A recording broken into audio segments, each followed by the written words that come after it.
আজকের এই মুহূর্তে আমরা আরো কৃতজ্ঞতা আদায় করছি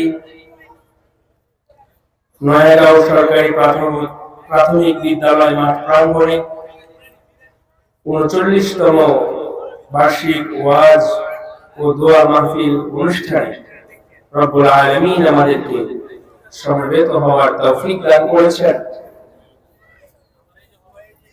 এখানে এসে কিছু দ্বীনি কথা বলার এবং শোনার তৌফিক দান করেছেন। এজন্য আমরা মহান আল্লাহর কাছে শুকরগুজার করছি, আলহামদুলিল্লাহ। সম্মানিত হাজিরিন, রাস্তাঘাটে অনেক দোকান বসেছে, সেখানে অনেক ভাইরাই ঘোরাফেরা করছেন যে মাহফিলকে কেন্দ্র করে আজকের এত আয়োজন, সেই মাহফিলের দ্বীনি আলোচনা না শুনে যদি আমরা বাইরে ঘোরাফেরা করি তাহলে এই আয়োজন পণ্ড হয়ে যাবে, এই আয়োজনের সার্থকতা থাকবে না। এই জন্য অনুরোধ করব, যারা এদিক সেদিক ঘোরাফেরা করছেন তারা প্যান্ডেলের নিচে এসে বসুন। দ্বীনি আলোচনা শোনার দ্বারা এক তো সওয়াব হবে, দ্বিতীয়ত কোন কথার দ্বারা আপনার বদ্ধ মনের তালা খুলে যাবে, আপনি হেদায়েতের আলোর পথে উঠে দাঁড়াবেন, আপনি আবার দৃঢ় প্রতিজ্ঞাবদ্ধ হবেন আল্লাহর পথে চলবার জন্য। আপনি জানেন না, সেজন্য সময়গুলোকে নষ্ট না করে আসুন এই দ্বীনি মাহফিলের প্যান্ডেলে এসে কোরআনের কথা, রাসূলুল্লাহ সাল্লাল্লাহু আলাইহি ওয়াসাল্লামের হাদিসের কথা শুনুন। আল্লাহ রাব্বুল আলামিন আমাদেরকে তৌফিক দান করুন, আল্লাহুম্মা আমিন। আপনারা সবাই কেমন আছেন? আলহামদুলিল্লাহ। এই মুহূর্তে অনেক মানুষ হসপিটালের বেডে কাতরাচ্ছে, তাই না? অনেক মানুষ বিনা অপরাধে জেলখানায় পড়ে আছে, অনেক মানুষ অ্যাক্সিডেন্ট করে আগুনে পুড়ে বার্ন ইউনিটে পড়ে আছে। আল্লাহ রাব্বুল আলামিন আমাদেরকে সুস্থ রেখেছেন, আল্লাহ রাব্বুল আলামিন আমাদেরকে ভালো রেখেছেন। এটা কি ছোটখাটো বিষয়? শুধু তাই নয়, বরং তিনি দ্বীনি মাহফিলে আমাদেরকে সমবেত হওয়ার তৌফিক দিয়েছেন। এজন্য আমরা বেশি বেশি কি করব? শুকরিয়া আদায় করব। আমরা যখন কথাগুলো শুনবো, কেবলমাত্র সুর কতটুকু ছিল, সুরের স্কেল কি ছিল, এটা যেন না দেখি, বরং আমরা যখন শুনবো এই কানের সাথে সাথে আমাদের হৃদয়ের কানকে কি করে দেব? খুলে দেব।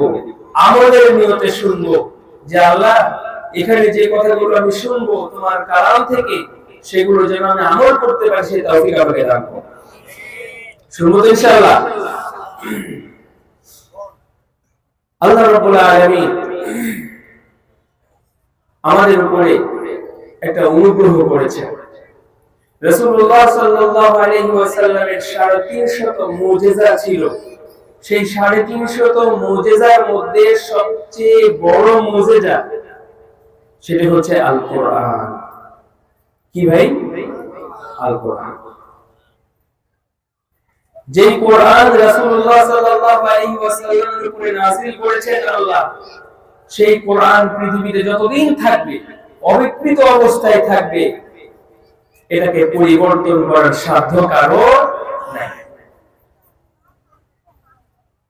এই কোরআন যারা পড়ে, যারা তেলাওয়াত করে, যারা কোরআনের উপরে আমল করে, তারা সকলেই আল্লাহ রাব্বুল আলামিনের কাছে অনেক দামি।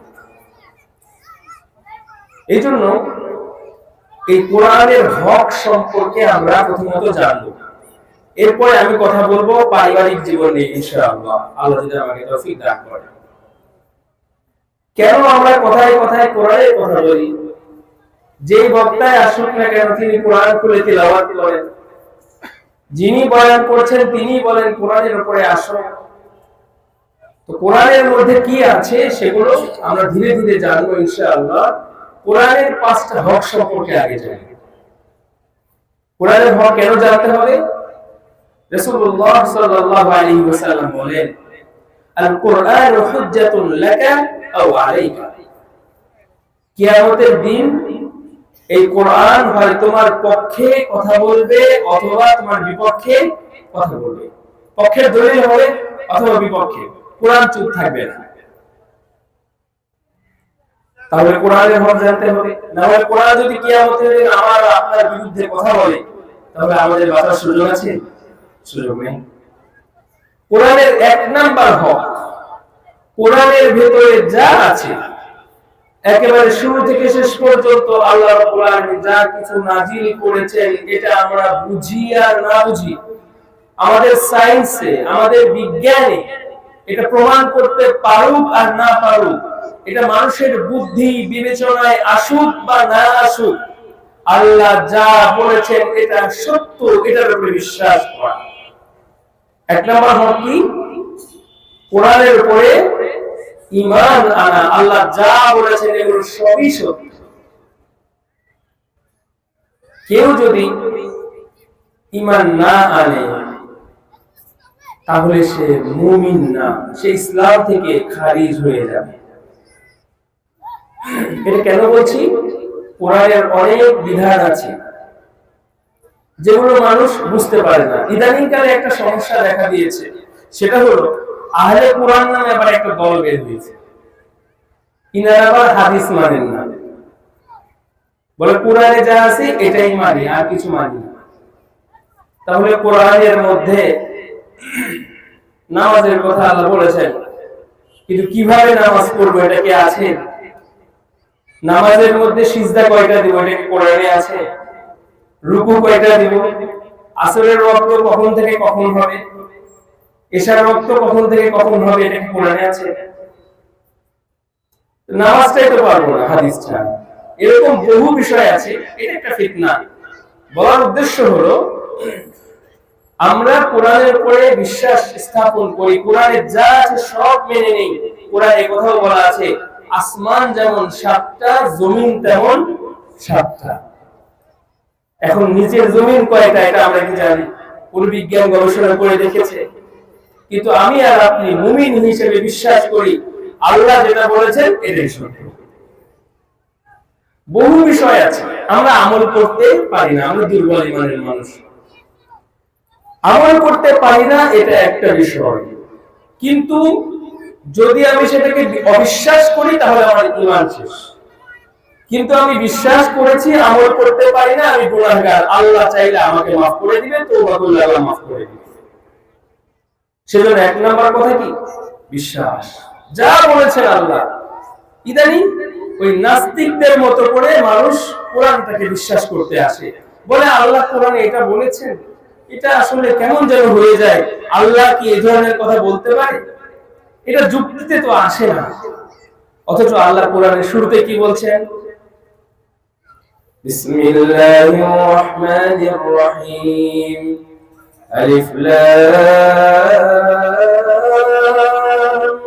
মিম, যালিকাল কিতাবু লা রাইবা ফীহি, হুদাল লিল মুত্তাকিন আল্লাযীনা ইউমিনুনা বিল গায়ব।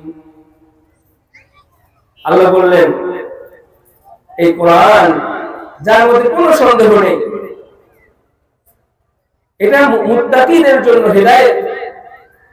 এর পরের কথা হচ্ছে যারা গায়েবের প্রতি বিশ্বাস রাখে, অদৃশ্যের প্রতি বিশ্বাস রাখে। আর দেখা জিনিসের প্রতি বিশ্বাস তো একটা ছাগলেরও আছে, একটা গরুরও আছে।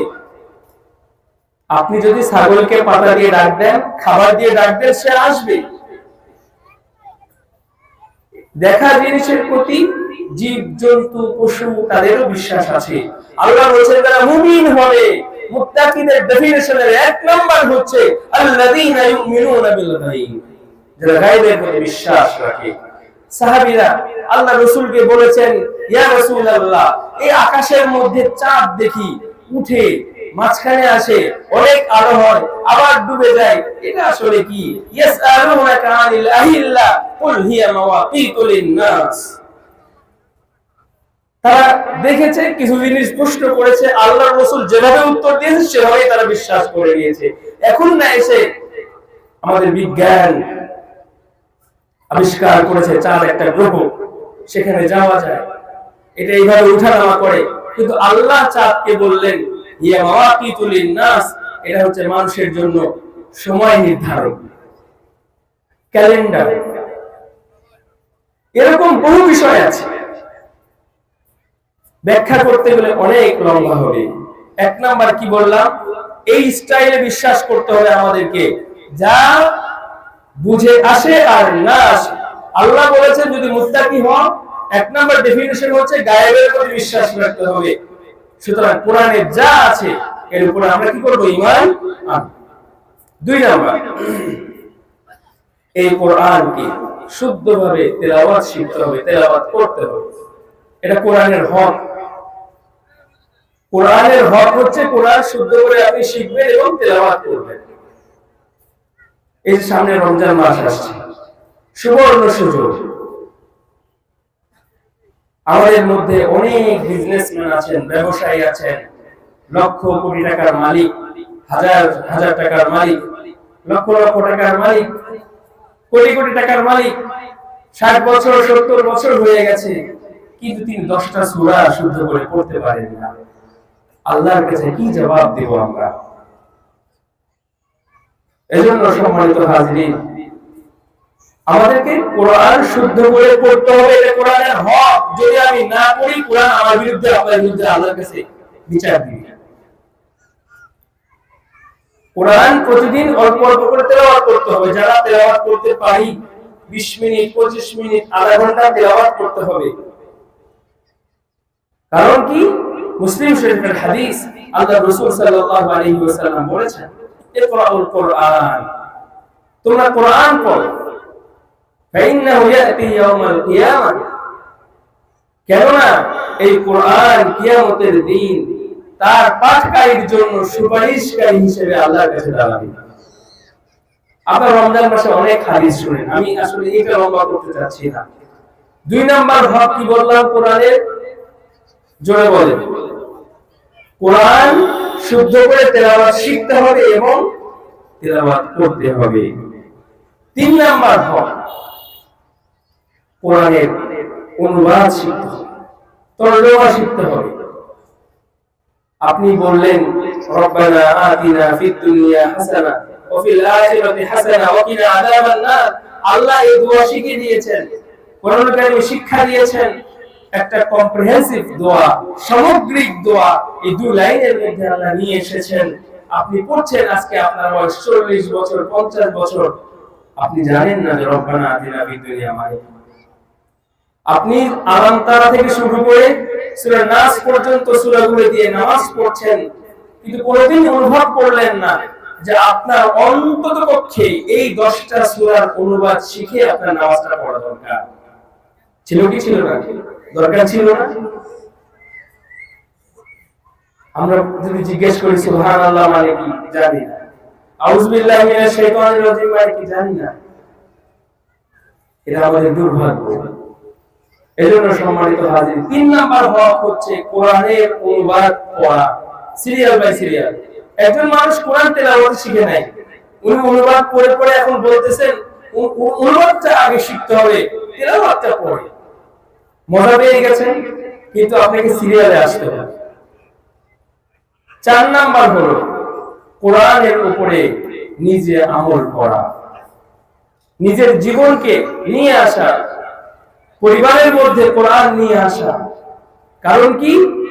কোরআনে আল্লাহ সুবহানাহু ওয়া তাআলা এমন মেনার শিখিয়েছেন, এমন আদর্শ দিয়েছেন, কোরআনে এমন ভাবে পথ দেখিয়েছেন যে পথে চললে আমাদের মূল গন্তব্য, ফাইনাল ডেস্টিনেশন, আমাদের আসল ঠিকানা জান্নাতে আমরা খুব সহজেই পৌঁছে যাব ইনশাআল্লাহ। কোরআনের 4 নাম্বার হক কি বললাম? কোরআন অনুযায়ী জীবন যাপন করা। একজন মানুষ কোরআনে কি আছে বিশ্বাস করেছে, কোরআনের তিলাওয়াত করতে পারে, কোরআনের অনুবাদ ও বয়ান করতে পারে, বিভিন্ন মাহফিলে গিয়ে সুন্দর সুন্দর বক্তব্য দেয়, কিন্তু নিজের জীবনে কোরআন অনুযায়ী আমল করে না, তাহলে সে ব্যক্তির পক্ষে কিয়ামতের দিন কোরআন কথা বলবে না। এজন্য কোরআন অনুযায়ী আমল করতে হবে। 5 নাম্বার হচ্ছে শুধু নিজে নিজে জানলেই হবে না, এই কোরআনের বাণীগুলোকে অন্যের কাছে পৌঁছে দিতে হবে। আপনি যতটুকু জানেন, আপনি জেনেছেন কোরআনে আল্লাহ বলেছে যে তোমরা নামাজ কায়েম করো, আপনি এই কথাটা আরেকজনের কাছে পৌঁছে দেন, এটা আপনার দায়িত্ব, এটা আমার দায়িত্ব। এজন্য এই কোরআনের হক যদি আমরা আদায় করতে পারি, আশা করা যায় রব্বুল আলামিন কিয়ামতের দিন এমন পরিস্থিতি সৃষ্টি করবেন যে কোরআন এসে আমার আর আপনার পক্ষে আল্লাহর কাছে সাক্ষ্য দিবে মুক্তির জন্য, মুক্তির ফয়সালা করবার জন্য। ইনশাআল্লাহ আমরা সেটা মুক্তি পেয়ে যাব। কোরআন অনুযায়ী যদি জীবন যাপন করি তাহলে কি হবে? আমরা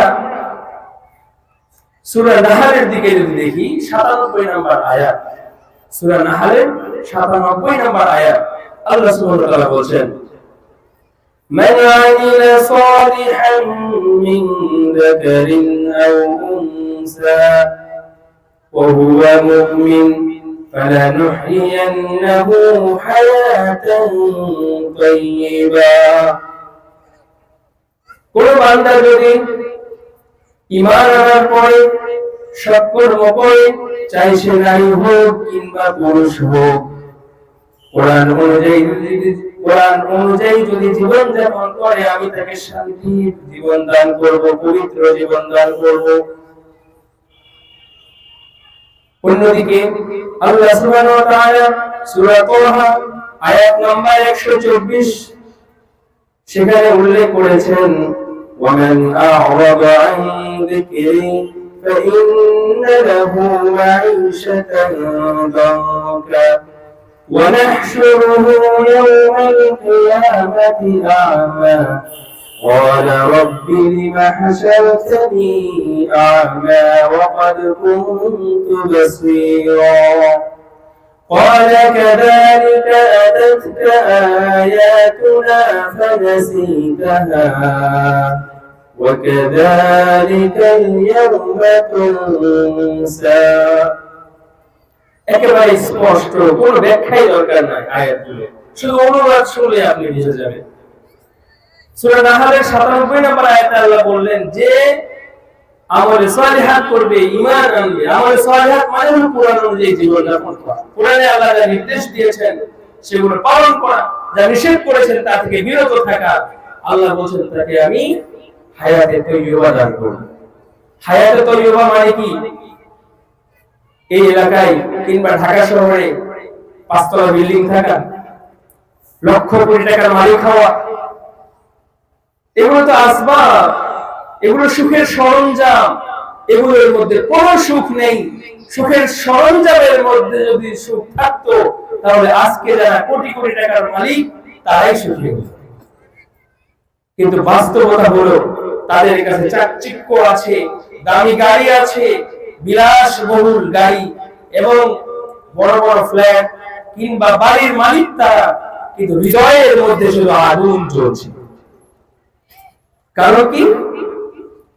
কারণ হলো কোরআন অনুযায়ী জীবন যাপন না করা। হায়াতে তৈয়বা আল্লাহ দান করবেন। আপনি পান্তা ভাত দিয়ে মরিচ ডলে ভাত খেয়েছেন, আপনাকে যদি আল্লাহ হায়াতে তৈয়বা দান করে, আপনি ওই খাবারের মধ্যে যে মজা পাবেন আপনি কাউকে বোঝাতে পারবেন না।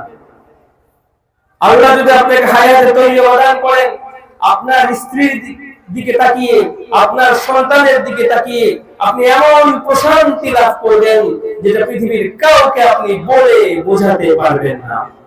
এই মজা শুধু আপনি পাবেন। সুখের উপকরণের মধ্যে কোনো সুখ নেই।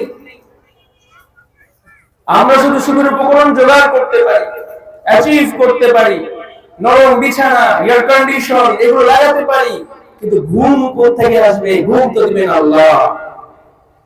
কারণ শান্তি সুখের উপকরণের মধ্যে নাই, আমরা দোয়া করি আল্লাহুম্মা আনতাস সালাম ওয়া মিনকাস সালাম, আল্লাহ তুমি শান্তি, তোমার থেকে শান্তি আসে, আমাদেরকে তুমি শান্তি দান করো। রাসূলুল্লাহ সাল্লাল্লাহু আলাইহি ওয়াসাল্লাম আল্লাহর কাছে দোয়া করতেন, আল্লাহুম্মা ইন্নী আসআলুকাল আফওয়া ওয়াল আফিয়া ওয়াল মুআফাত ফিদ দুনিয়া ওয়াল আখিরাহ। আমরা দোয়া করি আল্লাহ খালি টাকা দাও, টাকা, শুধু সম্পদ। আল্লাহ রাসূল শান্তি চাইতেন, ক্ষমা চাইতেন, নিরাপত্তা চাইতেন, এগুলো হচ্ছে জীবনের মূল। সম্মানিত হাজিরিন, সূরা তাহা 124 নম্বর আয়াত আল্লাহ বলছেন, যারা কোরআনকে অ্যাভয়েড করে, আমল করে না। দেখা গেল একটা বিয়ে হচ্ছে, বিয়ে করতে গিয়ে বা ছেলে মেয়ের বিয়ে দিতে গিয়ে অভিভাবক দেখলেন কোরআন বলছে যে রাসূলুল্লাহ আদর্শ ফলো করে কম খরচে দিনদার পাত্রী দেখে বা পাত্র দেখে তুমি বিয়ে দিয়ে দাও। কিন্তু সোসাইটি বলছে, গ্রামের সামাজিকতা বলছে সেখানে গায়ে হলুদ থাকতে হবে, সেখানে ডিজে পার্টি থাকতে হবে, সেখানে নানা রকমের হিন্দুয়ানি কালচার থাকতে হবে। এটা যদি না করো তাহলে তুমি আধুনিক হতে পারলে না, তুমি যদি এটা না করো তাহলে তোমার বিয়েটা সুন্দর হবে না, ভাইরাল হবে না। তখন মনে করে যে ঠিক আছে, কোরআনটা বিয়ে দেওয়ার পরে কোরআন অনুযায়ী জীবনযাপন করব, আগে বিয়েটা হয়ে যায়। এই যে কোরআনটা এদিকে থাক, আমি এটা আনব, এটাই হলো সামাজিকতা। দেখা গেল বন্ধুর বাসায় নিজের ওয়াইফকে নিয়ে গেছে, বন্ধু ওয়াইফকে না দেখলে রাগ করছে।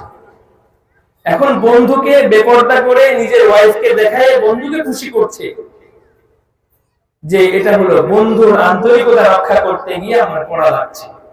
তো কোরআন যেটা বলছে তার বিপরীতে গিয়ে আমল। আমরা প্রতিটি পরে পরে এভাবেই কোরআনকে ভাইরাল করি, কোরআন থেকে আমরা এভাবেই দূরে সরে যাই, কোরআনের বিধানগুলোকে আমরা এভাবে দূরে সরিয়ে রাখি। আল্লাহ সেটাই বলেছেন কোরআনে, যারা অ্যাভয়েড করে, বিমুখ হয়, সরে যায়, আল্লাহ বলেছেন তাদেরকে দুটো শাস্তি দেব। এক নাম্বার শাস্তি হচ্ছে তার জীবনকে আমি সংকীর্ণ করে দেব। এই সংকীর্ণতার অর্থ মুফাসসিরিন কিরামগণ লিখেছেন দুটো। এক নাম্বার অর্থ হচ্ছে সংকীর্ণতার বাস্তবিক অর্থেই ওই ব্যক্তিকে রোগ বালা মুসিবত দিয়ে কিংবা দারিদ্র্যের কষাঘাতে নিষ্পেষিত করে তার জীবনকে আল্লাহ সংকীর্ণ করে দিবেন। খালি গরিব হইলে জান্নাতে চলে যাবে ব্যাপারটা এমন না। বহু গরিব মানুষ আছে, ভ্যান চালায়, রিকশা চালায়, কিংবা ছোট দোকান পরিচালনা করে, আর মনে মনে চিন্তা করে যদি টাকা মালিক হই তাহলে ওই লাল পানি শেরাটন হোটেলে গিয়ে খাবো। আল্লাহ রাসূল বলেছেন কিছু মানুষ পৃথিবীতে আছে তারা গুনাহ না করেও কিয়ামতের দিন ওই গুনাহগারদের কাতারে উঠবে। আবার কিছু মানুষ আছে যারা নেক আমল করতে পারে নাই, তারপরে অনেক নেকি নিয়ে সওয়াব নিয়ে আল্লাহর কাছে উঠবে শুধু নিয়তের কারণে, শুধু তার অপেক্ষায় আছে। গরিব হলেই জান্নাত নিশ্চিত ব্যাপারটা এমন না, আমল করতে হবে। এজন্য আল্লাহ রাসূল সাল্লাল্লাহু আলাইহি ওয়াসাল্লাম কোরআনের উপরে আমল করার জন্য সাহাবীদেরকে তাগিদ দিয়েছেন, শিখিয়েছেন হাতে কলমে, উম্মতকে বারবার বলে গেছেন। আল্লাহ রাব্বুল আলামিন বলেন তার জীবনকে আমি সংকীর্ণ করে দিব। এক নম্বর অর্থ কি বললাম? বাস্তবিক অর্থে রোগ বালা মুসিবত দিয়ে তার জীবনটাকে একেবারে তছনছ করে দিবে। দ্বিতীয় অর্থ সংকীর্ণতা, সেটি হলো সম্পদ থাকবে কারি কারি, অনেক সম্পদ, কিন্তু সম্পদের মূল যে বিষয়টি হৃদয়ের প্রশান্তি, আল্লাহ এটাকে ছিনিয়ে নিয়ে যাবেন। দ্বিতীয় অর্থে আমরা যদি কাফের মুশরিক বেদিনদেরকে দেখি যারা ঈমানই আনে নাই অথচ তাদের হাতে অনেক সম্পদ, দেখবেন তারাই সবচেয়ে কিসে আছে? দুঃখে আছে। বিশ্বাস হয় না? এটা তো এমনি বললেন। আপনি গুগলে সার্চ দেন, এখন তো স্মার্টফোন সবার হাতে হাতে, গুগলে সার্চ দিয়ে জিজ্ঞেস করেন পৃথিবীতে সবচেয়ে আত্মহত্যা করে কোন দেশের মানুষ, আপনি সৌদি আরবের মানুষ পাবেন না, বাংলাদেশের মানুষের প্রথম সারিতে পাবেন না, আপনি সেই দেশের নাম পাবেন যেই দেশকে আমরা এখন সবচেয়ে আধুনিক মনে করি বা প্রযুক্তির লাইনে অনেক এগিয়ে গেছে, জাপানকে আপনি পাবেন। কেন? তাদের তো সবই আছে, প্রযুক্তি আছে, তাদের বিদ্যা বুদ্ধি আছে, বড় বড় প্রজেক্ট তারা সারা পৃথিবীতে করে বেড়াচ্ছে, অথচ জীবনের প্রতি তারা হতাশ হয়ে গেছে, কারণ হৃদয়ের প্রশান্তিকে আল্লাহ ছিনিয়ে নিয়ে গেছে। আপনি কোরআন অনুযায়ী জীবনযাপন করবেন, আল্লাহ আপনাকে শান্তি দিবেন, কিভাবে হতে পারে? কোরআন অনুযায়ী জীবনযাপন কেন করতে হবে? কারণ আল্লাহ রাব্বুল আলামিন আমাদেরকে সৃষ্টি করেছেন, তিনি হচ্ছেন আমাদের স্রষ্টা, আল খালিক। উনি আমাদেরকে সৃষ্টি করেছেন, উনি জানেন কোন পথে চললে আমরা শান্তি পাবো, এটা আল্লাহ বলে দিয়েছেন। আপনি যে মোবাইল কিনেছেন, আপনার হাতে যে মোবাইল আছে, এই মোবাইল কেনার সময় ওটার ভিতরে একটা ক্যাটালগ ছিল না, কিভাবে মোবাইলটা চালাবেন? আপনি যদি ওটাকে নিয়ে আসেন বাসায়, আসার পরে চিন্তা করলেন আমার নিজের টাকা দিয়ে, পরিশ্রমের টাকা দিয়ে আমি মোবাইল কিনেছি, এটা যিনি আবিষ্কার করেছেন তার কথার মধ্যে তো চলার দরকার আমার নাই, আমার যেভাবে খুশি সেভাবে আমি এটাকে চালাবো। তারপরে যেখানে চার্জ দেয়, চার্জের যে ছিদ্র আছে সেখানে আপনি হেডফোনের ইয়াটা ঢুকিয়ে দিলেন, যেখানে হেডফোন লাগাই ওইখানে আপনি চার্জ দেওয়ার ব্যবস্থা করতেছেন, কাঙ্ক্ষিত ফলাফল আপনি পাবেন সেখান থেকে। এইটা তো আমরা খুব স্বাভাবিক ভাবে বুঝে যাই, কিন্তু যখন নিজের কথা চিন্তা করি, আল্লাহ রাব্বুল আলামিনের প্রোডাক্ট হলাম আমরা, এই মানুষকে আল্লাহ রাব্বুল আলামিন কিভাবে চললে শান্তি পাবে সে পথ দেখিয়ে দিলেন, কিন্তু মানুষ মনে করছে যে না, আমরা যেভাবে খুশি সেভাবে চলবো, আল্লাহ আমাদেরকে শান্তি দিবেন। আল্লাহ বললেন রাতের বেলায় তোমাদেরকে ঘুমাতে হবে, ওয়াজআলনা নাওমাকুম সুবাতা ওয়াজআলনা আল-লাইলা লিবাসা ওয়াজআলনা আন-নাহারা মাআশা। আল্লাহ বলেন এই রাতকে আমি ঘুমানোর উপযোগী করে দিলাম, লিবাস বানিয়ে দিলাম, ঢেকে দিলাম, যাতে রাতের বেলায় তোমার ঘুমাতে সমস্যা না হয়। তোমাকে ঘুমটাকে দিলাম রিচার্জ হওয়ার জন্য, দিনটাকে দিলাম তোমার রিজিক আহরণ করবার জন্য। কিন্তু আজকালকার ছেলেরা, যুবকেরা, মায়েরা, বোনেরা এই মোবাইল ফোন পাওয়ার পরে ঘুম চলে আসছে, চোখ বন্ধ হয়ে যাচ্ছে, তারপরেও স্ক্রল করতেই আছে, সারা রাত জাগে, সকালবেলায় ঘুমায়। মানে আল্লাহ যে নিয়ম করেছে ওটা ঠিক ছিল না। আমার মন চাচ্ছে এখন রাত জাগবো, আবার সকালে উঠে বলবো আমি শান্তি চাই। এটা কি হবে? কিভাবে হবে? আপনি সেলো মেশিন কিনেছেন, সেলো মেশিনের একটা ছিদ্র দিয়ে পানি ঢালতে হয়, আর একটা দিয়ে কি দিতে হয়? তেল দিতে হয়। আপনি এসে পানির জায়গায় তেল, তেলের জায়গায় পানি দিয়ে স্টার্ট মারছেন, স্টার্ট নিবে? বিষয়গুলো এত স্পষ্ট, কিন্তু নিজের বেলায় যখন আসে তখন জীবনের বেলায় আমরা এটাকে প্র্যাকটিক্যাল মনে করছি না। দুর্ভাগ্য এটা। আল্লাহ সুবহানাহু ওয়া তাআলা সূরা তাহা 124 নম্বর আয়াতে সেটাই বলছেন, যারা কোরআনকে অ্যাভয়েড করবে, কোরআন থেকে দূরে সরে যাবে, কোরআন অনুযায়ী জীবন যাপন করবে না, দুটো শাস্তি আমি দেব। একটা শাস্তি দুনিয়াতে, সেটা হলো তার জীবনকে আমি সংকীর্ণ করে দেব। তার লক্ষ লক্ষ টাকা থাকবে, কোটি কোটি টাকার ব্যালেন্স থাকবে, মান সম্মান থাকবে। সুইজারল্যান্ডের মানুষ, আবহাওয়া কত সুন্দর, যা খুশি তাই করতে পারে, আরেকজনের ক্ষতি না হয়, বাস এতটুকু। মন চাইলো মদ খাবে, মন চাইলো নারীদের নিয়ে ঘুরবে, যা খুশি তাই করতে পারবে, কিন্তু তারপরে তাদের বাঁচার ইচ্ছা হয় না। ওরা আবিষ্কার করছে কিভাবে মারা যাওয়া যায়, সেই মেশিন, যে কষ্ট ছাড়া কিভাবে মরবো আমরা, আত্মহত্যা করবো, সেই মেশিন তারা বানাচ্ছে। সম্মানিত হাজিরিন, এজন্য কোরআন অনুযায়ী জীবন যাপন করতেই হবে, না হলে আমরাও এই শাস্তির সম্মুখীন হব দুনিয়াতে। আর আখিরাতে আল্লাহ কি করবেন সেটাও বলেছেন এই আয়াতের মধ্যে। আল্লাহ সুবহানাহু ওয়া তাআলা বলছেন, ونحشره يوم القيامة أعمى قال رب لم حشرتني أعمى وقد كنت بصيرا আল্লাহ বলেন আমার কোরআন অনুযায়ী জীবন যাপন করবে না, তুমি শান্তি চাইবে, আমি শান্তি দিব না।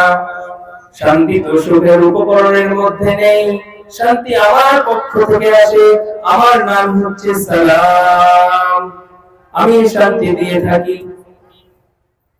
আমি তোমার জীবনকে অভিশপ্ত বানিয়ে দেব, আর কাল কিয়ামতের ময়দানে আমি তোমাকে উঠাবো অন্ধ করে। ক্বালা রব্বি লিমা হাশারতানি আ'মা, সে বলবে আল্লাহ গো তুমি আমাকে অন্ধ করে কেন তুলেছো? আমার তো চোখ ছিল, আমি চক্ষুষ্মান ছিলাম, আমি দেখতে পেতাম।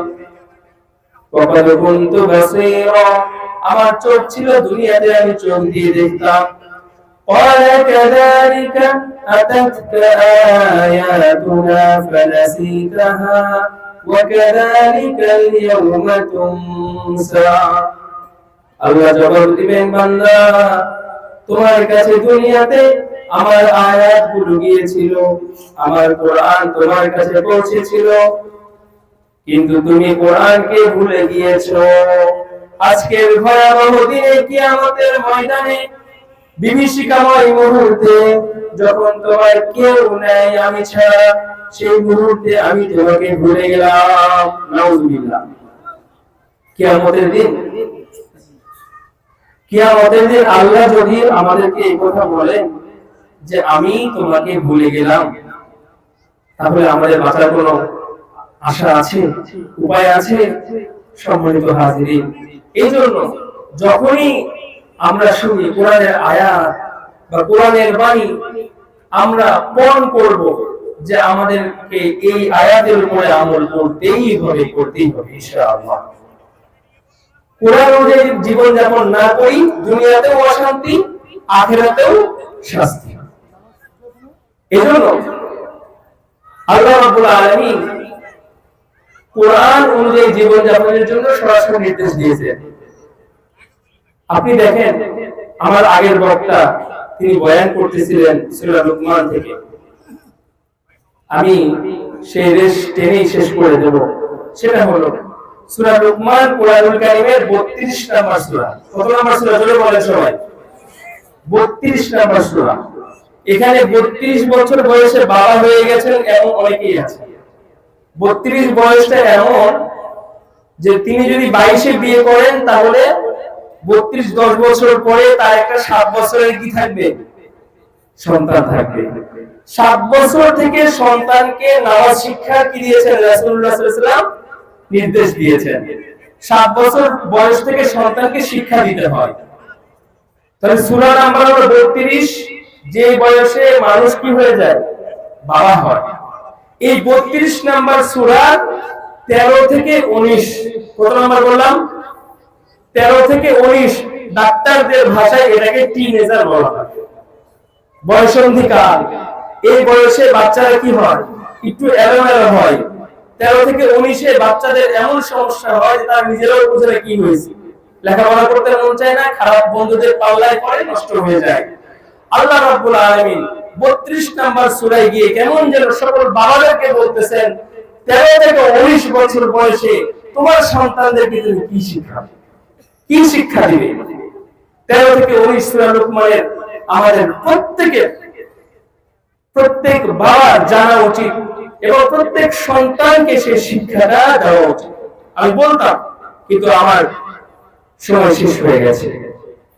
এবং কোরআনে আমাদের কিভাবে পারিবারিক জীবন পরিচালনা করতে বলা হয়েছে, পরিবার গঠন, এটাকে আমরা খুব হেলাই ফেলাই মনে করি তাহাজ্জুদ পড়লে সওয়াব হবে, দান করলে সওয়াব হবে।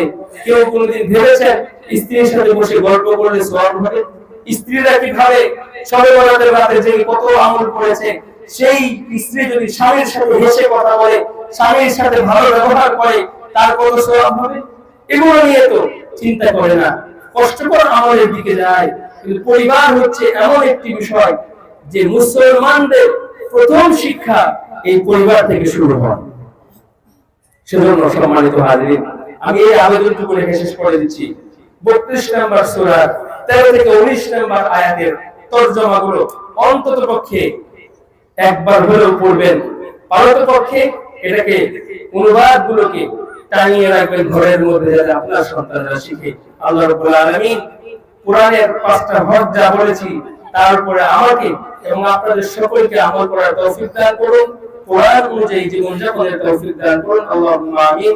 সুবহানাল্লাহি ওয়া বিহামদিহি, সুবহানাকা আল্লাহুম্মা ওয়া বিহামদিক, আশহাদু আল্লা ইলাহা ইল্লা আনতা, আস্তাগফিরুকা ওয়া আতুবু ইলাইক। আসসালামু আলাইকুম ওয়া রাহমাতুল্লাহ।